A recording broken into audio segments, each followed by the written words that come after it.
પાઠ ધ્વનિ પાઠની અંદર આજે આપણે એક પ્રવૃત્તિ જોઈએ કે ધ્વનિના પ્રસરણ માટે શાની જરૂર પડે છે?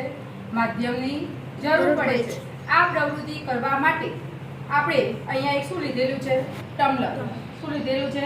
ટમ્બલર. બીજું આપણને આ પ્રવૃત્તિ કરવા માટે શાની જરૂર પડશે? મોબાઈલ ફોનની. આ ફોનને આપણે ક્યાં મૂકી દઈએ? ટમ્બલરની અંદર મૂકી દઈએ. ત્યારબાદ બીજા એક ફોન વડે આ ફોન ઉપર આપણે શું મારીશું? રિંગ મારીએ.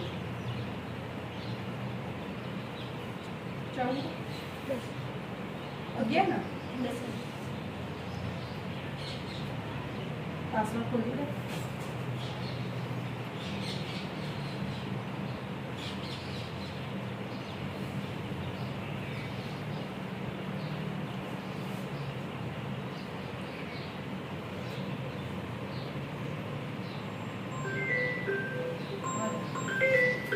શું વાગી?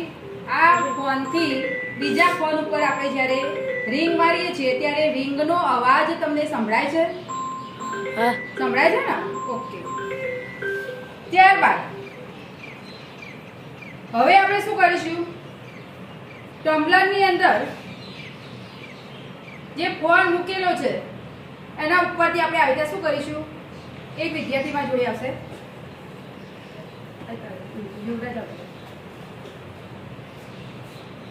બે હાથ વડે આમ શું કરવાનું? એને દબાવવાનું. અને આને ક્યાં રાખવાનું? આપણા મોઢા જોડે. અને અંદરની બધી જ હવાને શું કરી લેવાની? ચૂસવાનો પ્રયત્ન કરવાનો. મોઢા પર જગ્યા અહીંયા રાખવાની નહીં. ના ફાવતું તો બીજો એક વિદ્યાર્થી જોડે આવશે. આ તો રહેવાનું. તું આમ રાખ. હા, બરાબર. બીજા બે હાથ રાખ બેટા. અને અંદરની હવા શું કરવાની?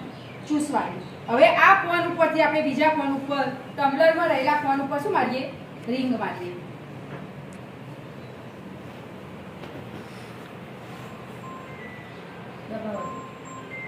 અવાજ સંભળાય છે? અવાજ ચૂસો.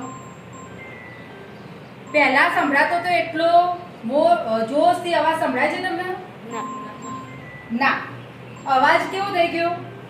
ધીમો થઈ ગયો. એનો મતલબ ધ્વનિની પ્રબળતા શું થઈ? ઓછી થઈ. ચૂસવા છે હવે.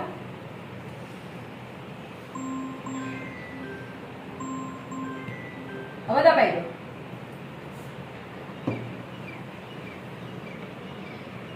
અવાજ સંભળાય છે હવે? હા કે ના? અવાજ આવે છે? બિલકુલ બિલકુલ અવાજ સંભળાતો નથી. સંભળાય છે? ના. બરાબર. તો આ પ્રવૃત્તિ દ્વારા શું કહી શકીએ આપણે? કે જ્યારે પાત્ર ઉપરથી શું હતું? ખુલ્લું હતું. ત્યારે તમને રિંગટોન કમ્પ્લીટ સંભળાય છે.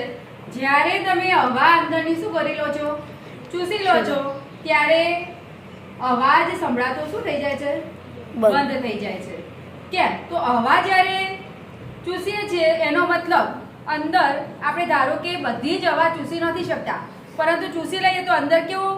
શૂન્યાવકાશ પેદા થઈ જાય છે. શૂન્યાવકાશનો અર્થ શું થાય? બિલકુલ હવા ના હોય એને શું કહેવાય? શૂન્યાવકાશ કહેવાય. બરાબર. તો શૂન્યાવકાશની અંદર હવા હોતી નથી. તો અહીંયા આપણે એવું કહી શકીએ કે ધ્વનિના પ્રસરણ માટે શાની જરૂર પડે છે? માધ્યમની જરૂર પડે છે. જ્યારે હવાનું અહીંયા કોનું માધ્યમ હતું? પ્રસરણ, ધ્વનિનું પ્રસરણ થવા માટે હવા. તો હવા એક માધ્યમ છે, વાયુરૂપ માધ્યમ છે. તો આ ધ્વનિના પ્રસરણ માટે આપણને શાની જરૂર પડે છે? માધ્યમની જરૂર પડે છે.